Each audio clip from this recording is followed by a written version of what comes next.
Hello everyone, অন্য এটা নতুন ভিডিওলৈ আপোনালোক আটাইকে স্বাগতম জনাইছো। আজি দৃশ্য দেখিয়ে গম পাইছে নহয়, আজি আমি গৈছিলো ভাওনা চাবলৈ।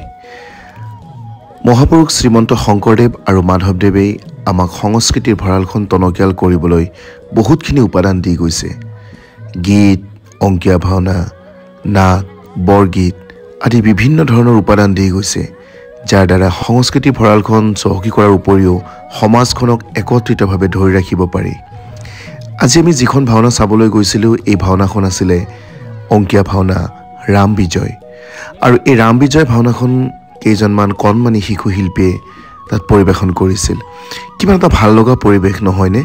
চাওকচোন, এই ভাওনাবিলাকে অকল সমাজখন একত্ৰিত কৰাৰ উপৰিও এই যে কণ কণ শিশুসকল ওলাই আহিছে, এওঁলোকে যেন ভৱিষ্যতৰ আমাৰ সংস্কৃতি ধৰি ৰাখিব পৰা একোগৰাকী মহান শিল্পী হৈ নুঠিবনে?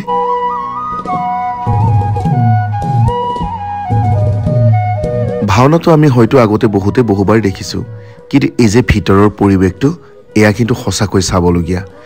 এই যে মানুহ দুজন দেখিছে, এওঁলোকে হৈছে তেওঁলোকক সাজ সজ্জা কৰাই দিয়া মানুহ। আৰু আমি ভাওনাখন চাইছিলোঁ ধেমাজিৰ ওচৰত, কিন্তু এওঁলোক আহিছে যিসকলে সাজ সজ্জা কৰি দিছে আৰু ৰূপসজ্জা কৰি দিছে, তেওঁলোক আহিছে নাৰায়ণপুৰৰ পৰা। এই কণমানি শিশুজনীলৈকে চাওকচোন, কি মৰম লগা।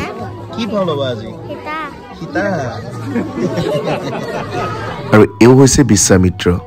বিশ্বামিত্ৰ আচলতে সঁচাকৈ সদায় যে খঙাল আছিলে, তাৰ কাৰণে তেওঁৰ এক্সপ্ৰেশ্যনটো মই এবাৰ দেখাব দিছিলোঁ, তেওঁ তেনেকৈ দেখুৱাই দিলে। আৰু ইয়াত বিভিন্ন ধৰণৰ চৰিত্ৰ আছে: ৰাম, লক্ষ্মণ, সীতা, বিশ্বামিত্ৰ, পৰশুৰাম, তাৰপিছত ঋষি, মুনি, ৰজা, মহাৰজা, মন্ত্ৰী, বিভিন্ন ধৰণৰ চৰিত্ৰ আছে। গতিকে কিবা দেখিয়ে ভাল লাগি গৈছে, আৰু আমিও অকণমান এই ভিতৰৰ পৰিৱেশখিনি উপভোগ কৰিলোঁ।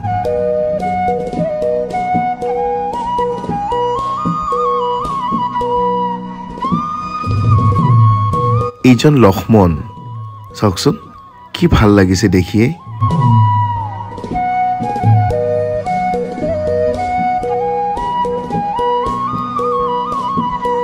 এইজন সূত্ৰ মানে সূত্ৰধাৰ।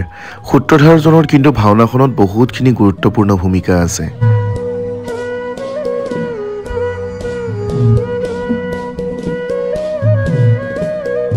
আৰু এই যে শিশুসকল আহিছে, শিশুসকলৰ লগতো কিন্তু তেওঁলোকৰ অভিভাৱকখিনিও সমানে জড়িত হৈ পৰিছে। খুব ভাল লাগিছে দেখি। এইজন হেনো পৰশুৰাম। এই যে দাড়ি লগাই আছে দেখিছেনে, সেইজন হেনো পৰশুৰাম।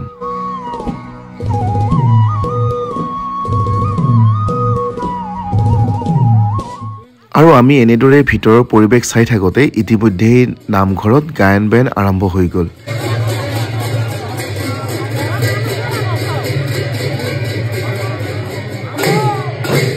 গায়ন বায়ন হৈছে ভাওনাখনিৰ আৰম্ভণিতে কৰা এক পৰ্ব।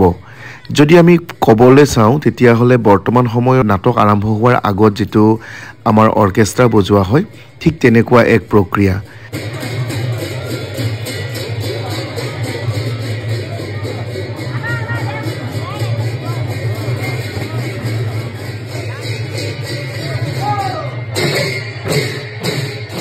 এক সুন্দৰ মাংগলিক পৰিৱেশত গায়ন বায়ন আৰম্ভ হৈ গ'ল, আৰু আমি অকণমান উপভোগ কৰিলোঁ। কিন্তু আমি বেছিখিনি সময় উপভোগ কৰিব নোৱাৰিলোঁ, যিহেতু আমাৰ নাটক আছিলে। গতিকে আমি নাটকলৈ পুনৰ উভতি যাব লাগিব।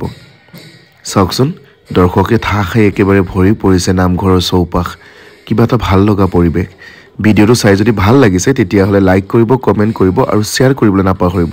যদি প্ৰথমবাৰ চাইছে, তেতিয়াহ'লে মোৰ পেজটো ফ'ল' কৰিব, আৰু যদি ইউটিউবত চাইছে, তেতিয়াহ'লে ছাবস্ক্ৰাইব কৰিবলৈ নাপাহৰিব।